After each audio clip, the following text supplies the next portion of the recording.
देवता अभिमान करे ना कि हम जा रहे हैं कथा सुनने के लिए, तो ना तो हमें आप में इतनी सामर्थ्य है कि आप 5 घंटा बैठकर कथा सुनें, और ना हम में इतनी सामर्थ्य कि हम 5-6 घंटे एक आसन पर बैठकर आपको कथा सुनाते हैं।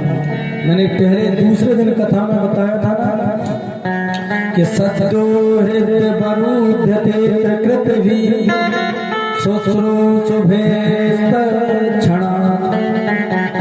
कि जैसे ही हम लोग घर से निकलते हैं और विचार बनाते हैं कि आज 7 बजे से कथा में जाना है, उसी क्षण सत्यो हृदय बरुध्यते प्रकृत भी शुश्रूषुत क्षण, उसी क्षण भगवान भक्त के हृदय में अवरुद्ध हो जाते हैं। और जब भगवान आपके हृदय में बैठ जाते हैं तो आप अगर अभिमान करेंगे हम बैठने वाले हैं, तो भैया भगवान तो जब आप घर से निकले तो उसी क्षण आपके हृदय में बैठ गए थे, तो बैठने वाले भगवान हैं। और अगर भक्ता अभिमान करे कि हम इतने ज्ञानी हैं, हम इतना बोल लेते हैं, तो ये अभिमान भी व्यर्थ है भक्ता का, क्योंकि भक्ता बोलने वाला नहीं है। हमारे गुरुदेव कहा करते थे कि जो भक्ता होता है ना वो बांसुरी है, वक्ता बांसुरी है, और बांसुरी को तो बजाते भगवान ही है, भगवान कृष्ण ही बांसुरी को बजाते हैं, इसलिए वक्ता तो बांसुरी है, उस पर फूंक मारने वाले तो हमारे हनुमान जी महाराज हैं। बोले हनुमान जी महाराज की। तो इसलिए अगर कोई कुत्ते आ जाए कुछ भी जाए तो एक व्यक्ति उठ के जाए, अब सभी लोग उसी पर ध्यान दे देते हैं कि ये कुत्ते को एक व्यक्ति नहीं भगा सकता है, तो आप लोग क्यों भटक जाते हैं। मैं इसलिए कहता हूँ कि अगर आप ध्यान से कथा सुन लेंगे, गाने वाली, बजाने वाली, नाचने वाली है ना, भगवान के कीर्तन में नाचना भी चाहिए और गाना भी चाहिए है? लेकिन उसके साथ साथ कथा सुनना भी अति आवश्यक है। और कथा नहीं सुनेंगे और ऐसे ही आप कितनी भी कथा सुनते रहें, भागवत कथा नाम की भी हो जाती है, नाच गाने में ही निकल जाते हैं 7 दिन, है ना। और ऐसी कथाएं आप लाखों वर्ष तक सुनते रहेंगे ना, फिर भी आपके दुख नष्ट नहीं हो सकते। मैंने कहा था पहले दिन बताया था कि दुख, अगर आपने कोई पूर्व जन्म में पाप किया है ना तो उसका दुख आपको भोगना ही पड़ेगा। अगर आपने पूर्व जन्म में कोई पाप कर दिया, इस जन्म में कर दिया, तो भी आपको उस पाप का दुख भोगना ही पड़ेगा। आप कितना भी कुछ कर लीजिए, मंदिर जाइए, कितना भी कुछ कर लीजिए, अगर उस दुख को दूर कोई कर सकता है, उस दुख को दूर कर सकता है, तो भगवान भी कहते हैं कि भाई अगर आपने तो कोई पाप कर दिया तो उस दुख को दूर में नहीं करना। और आप कथा सुनने भी जाएंगे तो भी दुख दूर नहीं होते, लेकिन कथा सुनने से केवल दुख सहन करने की शक्ति आ सकती है। अगर आप भगवान की भक्ति करेंगे, भगवान के मार्ग पर चलेंगे, तो वो दुख तो भोगना पड़ेगा आपको, लेकिन हंसते हंसते भोग लेंगे, सहन करने की शक्ति आ जाएगी। अच्छा, मीरा ने कुछ ऐसा पाप किया होगा तो उसे विष तो पीना पड़ा था, ऐसा थोड़ी है कि भगवान की भक्ति करती रही तो विष का पान ना करना पड़ा हो। विष का पान तो करना पड़ा, लेकिन हंसते हंसते पी गई जहर का प्याला, तो उस विष को ही अमृत के समान पी गई हंसते हंसते। तो अगर हम पाप करेंगे तो उसका दुख भोगना पड़ेगा, लेकिन जब कथा में जाएंगे ना और भगवान की भक्ति करेंगे, कथा को मन से सुनेंगे, तो वो दुख भी हम हंसते हंसते सह जाएंगे। आप भीष्म पितामह से बड़े भक्त नहीं हो सकते। भीष्म पितामह से बड़ा भक्त कोई हो सकता है? उन्होंने भी कोई पाप किया था, इसलिए पहले दिन बताया था ना, तो महाभारत में बाणों की सरसैया पर लेटे रहे और शरीर से एक एक रुधिर खून बहता रहा, लेकिन उस दुख को सहन करते रहे, हंसते हंसते सहन करने की सामर्थ्य आ गई थी उनमें, क्योंकि भगवान की कथा सुनी उन्हें, भगवान का भजन सुना उन्हें। तो भगवान ने गीता तो वहां सुनाई थी ना, महाभारत गीता सुनाई थी एक बार। गीता आप लोग क्या सुनते हैं? महाभारत में जो भगवान ने गीता सुनाई वो अर्जुन के लिए सुनाई थी, अर्जुन के लिए सुनाई थी। एक बार भगवान कृष्ण ने देखा, अर्जुन भगवान कृष्ण सुबह सुबह पूजन किया करते थे।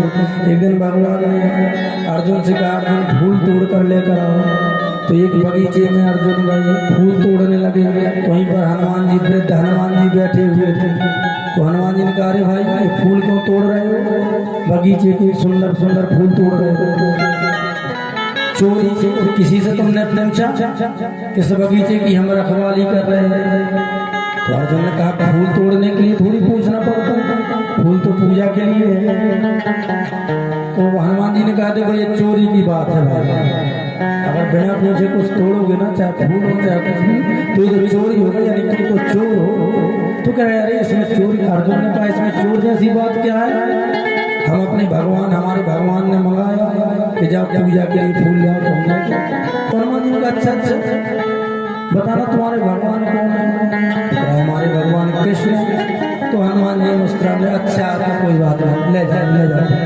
तो अर्जुन ने कहा अच्छा इसमें हंसने वाली क्या बात है, इसमें हंसने वाली क्या? हनुमान जी कह रहे छोड़ो भूल ले कोई बात नहीं। अर्जुन कह रहे नहीं बताओ हंस क्यों नहीं, हमारे भगवान का नाम सुनते। तो हनुमान जी ने कहा हम इसलिए हंस रहे कि अच्छा जी के जिसके भगवान चोर तो उनके भक्त तो चोर हो ही, ले जाओ कोई बात नहीं। तो जैसे ही अर्जुन को ऐसा कहा जिनके भगवान को, अर्जुन को क्रोध आ गया। अर्जुन ने कहा अच्छा हमारे भगवान को चोर कह रहे हो, हमारे भगवान और तुम्हारे भगवान राम बड़े धनुर्धर बने फिरते थे, अगर इतने बड़े धनुर्धर थे तो समुद्र में पुल बना देते बाणों का, अगर वहां पर मैं होता ना तो मैं तो एक बाण समुद्र में पूरा पुल बना देता। तो हनुमान जी ने कहा भैया हनुमान राम जी की सेना में इतने बलशाली बंदर थे कि वो बाणों के पुल बिल्कुल सहन नहीं कर पाते। अर्जुन ने कहा अच्छा इतने बलशाली, अरे मैं तो बाणों का पुल बना देता, कोई बंदा तोड़ के दिखाता उस पुल को। हनुमान जी ने कहा तुम्हारे बाणों का पुल तो यही एक बूढ़ा सा बंदर ही टूट, तुम्हारा जो बाणों का पुल तुम बनाओगे ना तो एक बूढ़ा बंदर, इसी का भी वो वजन सहन नहीं कर सकता। तो अर्जुन ने कहा चलो मैं बनाता हूँ बाणों का पुल। अर्जुन ने बाणों का पुल बनाया। तो पहले शर्त लगाई, अर्जुन ने कहा अगर तुमने बाणों का पुल हमारा नहीं तोड़ पाए तो फिर क्या करोगे? हनुमान जी ने कहा जो तुम कहोगे वही हम करेंगे। और हनुमान जी ने कहा अगर हमने तोड़ दिया बाणों का तुम्हारे हाथ से बनाएगा पुल। तो अर्जुन ने कहा मैं दाह संस्कार कर लूंगा।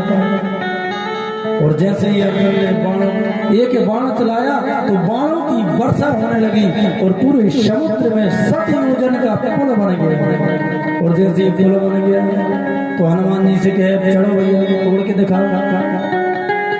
तो जैसे ही हनुमान जी पुल पर चढ़ने के लिए तैयार हुए और इतना विशाल रूप बनाया, हनुमान जी ने इतना विशाल रूप बनाया कि रोम रोम में ऐसा लगता है जैसे करोड़ों पर्वत समा गए।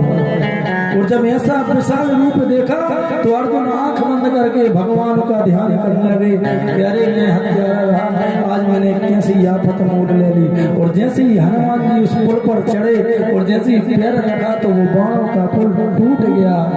और जैसे ही बाणों का पुल टूट गया अर्जुन ने तुरंत अर्थी तैयार की बाणों से और उस पर बैठने लगे। जैसे ही बैठने लगे तो हनुमान जी ने कहा भैया ये क्या कर रहे हैं? कह हमने प्रतिज्ञा की थी कि अगर बाणों का पुल तुम तोड़ दोगे तो हम अंतिम संस्कार अपना कर लेंगे, मैं अपने शरीर का दाह लगा दूंगा।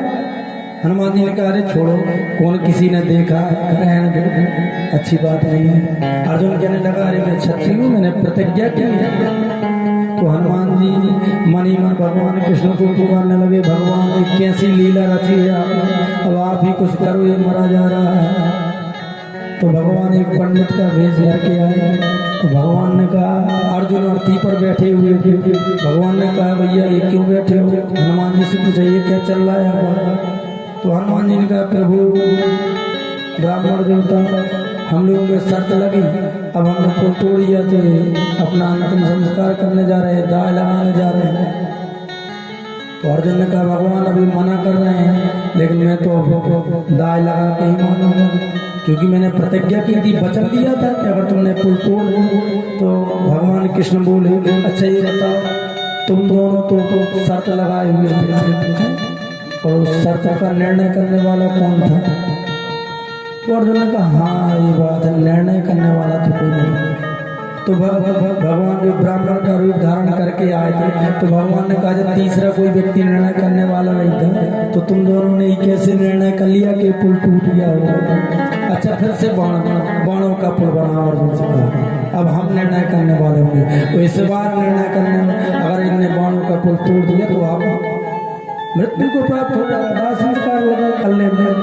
तो अर्जुन ने फिर से सतयोजन लंबा पुल बनाया और जैसे ही हनुमान जी ने फिर से विशाल रूप बनाया और जैसे पुल पर पैर रखा इस पार से उस पार चले गए। हनुमान जी ने कहा इस बार क्या हुआ, क्यों नहीं पुल टूट रहा है। और जब देखा नीचे तो देखा कि भगवान वहां से जल में जो समुद्र के जल में रक्त बह रहा है। तो हनुमान जी ने जैसे ही नीचे देखा तो देखा कि भगवान अपनी कनिष्ठ का उंगली पर पुल पे लगाए हुए है और भगवान के हाथों से खून निकल रहा है। तुरंत हनुमान जी पुल से बाहर निकले। जैसे पुल से बाहर निकले तो अर्जुन ने कहा अच्छा उस समय हमको देखने में भ्रम हो गया था, पुल तोड़ नहीं पाए थे। तो जो ब्राह्मण का रूप धारण करके भगवान आए थे तो भगवान अपने रूप में आ गए और अर्जुन से कहा अर्जुन हनुमान और तुम में कोई अंतर नहीं है, तुम दोनों ही मेरे भक्त हो और तुम में कैसी शर्त। अब अर्जुन ने कहा महाराज अभी मुझसे हार गए हैं, शर्त नहीं पुल तोड़ नहीं पाए तो मैं इनसे कुछ कहूँ। इनने कहा था जो तुम कहोगे वो करूँगा। तो कहा मैं कुछ कहूँ। तो भगवान ने कहा अर्जुन अभी कुछ मत कहो, समय आएगा, जब समय आएगा तो फिर मैं बताऊंगा। तो इनसे अपनी बात मनवा लेना।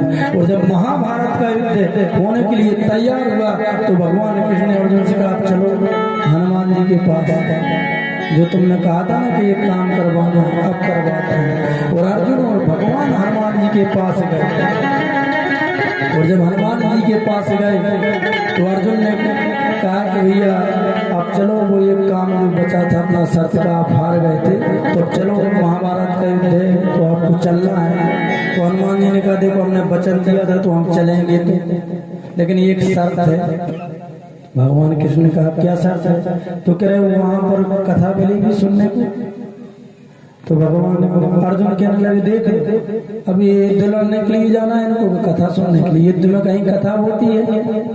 तो हनुमान जी बोले देखो भैया हमारे प्रभु तो युद्ध में लड़ते लड़ते धर्म रथ का वर्णन करते थे, रावण युद्ध करने के लिए आए, हमारे प्रभु यहाँ धर्म का वर्णन करने लगे। तो हमारे प्रभु तो युद्ध में भी कथा सुनाते रहते थे। तो कृष्ण ने कहा अच्छा तुमको कथा ही सुननी है ना, चलो चलो तुमको हम कथा सुनाएंगे।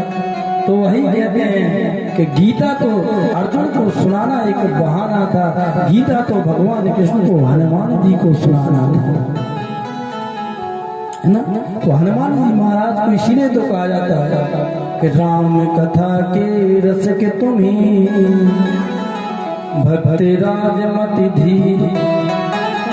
राम कथा के तो रसिक हैं और जो कथा के रसिक होते हैं ना उनके दुख तो कथा से ही नष्ट हो जाते हैं। रामचंद्र गुण बरनन लागा, रामचंद्र गुण बरनन लागा, सुने ताहि सीता कर दुर भागा, सीता कर दुर भागा। कथा तो ऐसी है कि सीता जी के दुख को नष्ट कर सकती है। तो हम लोगों की क्या बात है, अगर हमारे छोटे मोटे दुख होंगे तो सब हरण कर लेंगे। जब सुखदेव जी ने कहा भगवान पक्षपात क्यों करते, तो सुखदेव जी ने कहा भगवान कहाँ पक्षपात करते।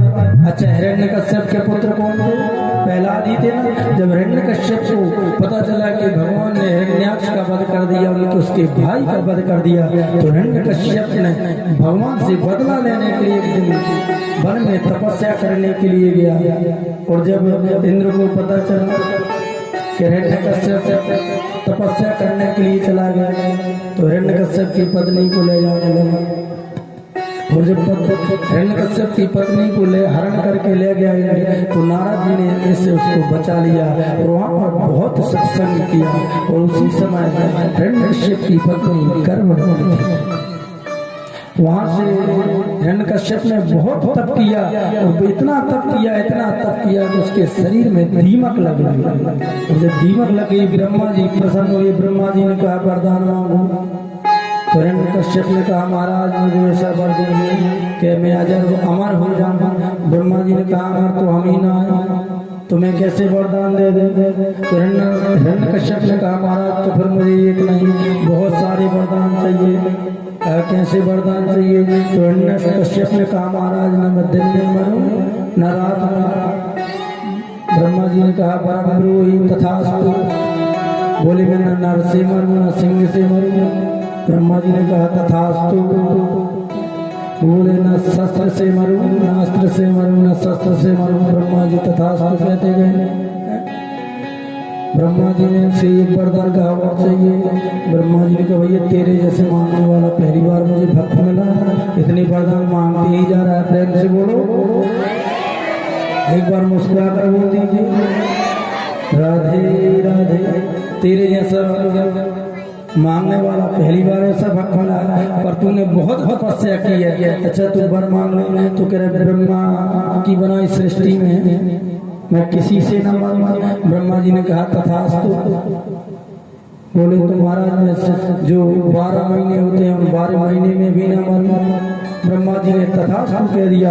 और जब ब्रह्मा से वरदान पाकर आया तो जैसे वरदान पाकर आया और ऐसा अट्टहास किया कि सारे देवताओं को बंदी बना लिया। इंद्र से झाड़ू लगवाने लगा, वरुण देवता से जल भरवाने लगा। और इसके 4 पुत्र हुए अहलाद सहलाद अनुलाद प्रहलाद। सबसे छोटे पुत्र प्रहलाद थे। और जब छोटा जो पुत्र होता है तो पिता और माता पिता का अधिक प्यार होता है उससे बहुत प्रेम करते थे प्रहलाद। और जब वो गुरुकुल संडामर के गुरुकुल में शुक्राचार्य जी के 2 पुत्र हैं संडा और मर। ये दोनों हिरण्यकश्यप विद्यालय में प्रधानाचार्य हैं। उनके पास भेज दिया पढ़ाने के लिए। अब वहाँ से कुछ दिन बाद जब प्रहलाद जी पढ़ कर आए बहुत दिन हो गए थे। तो जैसे ही प्रहलाद जी को देखा तो तुरंत सिंहासन से हिरण्यकश्यप उतरा और जाकर गले से लगा लिया। और गले से लगाकर पूछा अच्छा पुत्र बताओ कौन सी ऐसी शिक्षा सीखी है जो तुम्हें मारने काटने की कोई शिक्षा बताइए। तो प्रहलाद जी बोले पिताजी मैंने एक बहुत अच्छा अध्याय सीखा है। एक पाठ गुरु जी ने बहुत अच्छा पढ़ाया है। तो हिरण्यकश्यप कहने लगा बताओ कौन सा पाठ पढ़ाया? कोई मारने काटने वाला कोई अच्छा पाठ पढ़ाया होगा। तो हिरण्यकश्यप से प्रहलाद जी बोलने लगे एक पाठ बहुत अच्छा है पिताजी मैं आपको बहुत सुना। तत्साधु मन्ये सुरवर हृदय नाम सदा समुद्वे निधिया नमागदा। ग्रहमंद धूपम बनम गतोया धर्मा श्वेता। पिताजी ये संसार अंधकूप है और इस अंधकूप से व्यक्ति को बचना है ना तो भगवान का भजन करना चाहिए। और जैसे भगवान नारायण का भजन करना चाहिए क्योंकि भगवान नारायण की अगर उस पर कृपा हो गई तो वो अंधकूप से बच सकता है। और जैसे ही नारायण का नाम लिया तो तुरंत दूर हटाया। तू मेरे शत्रु का नाम लेता है। तू मेरा आज जिस गुरु ने तुम्हें ये पढ़ाया है उस गुरु को मैं छोड़ूंगा नहीं। संडा मार बोले महाराज क्षमा करिए हमने तो ऐसा कच्चे इसको पढ़ाओ न जाने ये कहाँ से पढ़ के आया। महाराज एक मौका और दे दीजिए हम इसको सिखाएंगे कुछ अच्छे से सिखाएंगे। तो परीक्षित से सुखदेव जी बोल रहे हैं कि परीक्षित ये गुरु नहीं बोल रहे हैं ये मास्टर बोल रहे हैं। क्योंकि मास्टर तो भैया वही पढ़ाएगा जो सरकार किताबों में लिख दी। मास्टर का क्या मतलब मास्टर मास्टर केवल पढ़ाते रहे। वो जो 30 तारीख के बाद 1 तारीख है तो केवल पैसा मांगने लगे। मास्टर का वही कहा वो गुरु तो कह रहा है ये गुरु ने नहीं बताया ये मास्टर पढ़ा रहे हैं। और मास्टर प्रहलाद जी से कह रहे हैं कि तूने ये क्या पढ़ लिया ये तुझे किसने पढ़ाया है? और जो पढ़ाया जाता है वो तो तू सीखता नहीं है। और संडा मार कह रहे हैं महाराज हम लोगों ने कुछ नहीं पढ़ाया। आपने कहा था कि गाय नहीं गधा पढ़ाना है गाय नहीं गणेश मत पढ़ाओ नहीं तो सांप्रदायिक दंगे फैलते हैं। तो सरकार तो जो लिख दे पुस्तकों में सरकार जो आदेश देगी वही तो मास्टर पढ़ाएंगे। तो वही मास्टर आज संज्ञा मार के कह रहे कि महाराज आपने कहा था कि मारने काटने की विद्या सिखाओ विद्यालय में, तो हम तो विद्यालय में तो वही विद्या सिखाते हैं, लेकिन अब महाराज हमको मालूम ना है कि कहाँ से पढ़ के आ गए। लेकिन महाराज एक और मौका दे, उसको हम सुधार देंगे और दोबारा ले गए। और जैसे वहाँ लेकर गए हैं और कुछ दिन रहे प्रहलाद जी खूब, लेकिन जो हिरण्यकश्यप संज्ञा मार के उनके गुरु पढ़ाए वो तो सीखे ना। और जब 2-3 माह बाद फिर से हिरण्यकश्यप के पास आए, हिरण्यकश्यप ने कहा अच्छा बेटे अब तो कुछ सीखा होगा। तो प्रहलाद जी बोले पिताजी इस बार 9 अध्याय सीख कर आए। तो कह रहे सुनाओ बेटे, प्रसन्न हो कि इस बार शायद मारने काटने की अच्छी शिक्षाएं नीतियां पढ़ के आया कि शत्रु को कैसे मारना चाहिए, अच्छी नीतियां 9 नीतियां सीख कर आया होगा। तो प्रहलाद जी से कहा कोई अच्छा अध्याय सुना। प्रहलाद जी मन में विचार कर रहे, पिताजी सुनना तो बुरा चाहते हो, कहते हैं कोई अच्छा सुना। सुनना तो पिताजी यही चाहते हो मारने काटने वाली नीति कोई बताए, तो सुनना बुरा चाहते हो, कहते हैं कोई अच्छा सुनाओ। तो प्रहलाद जी मन विचार कर रहे पिताजी आप अगर अच्छा बोल रहे तो मैं आपको अच्छा ही सुनाऊंगा। और प्रहलाद जी कहने लगे पिताजी मैंने जो 9 अध्याय पढ़े हैं सीखे हैं मैं आपको बता रहा हूँ वो अध्याय कौन से हैं। श्रवणम कीर्तनम विष्णु यस्य मरणम पादसे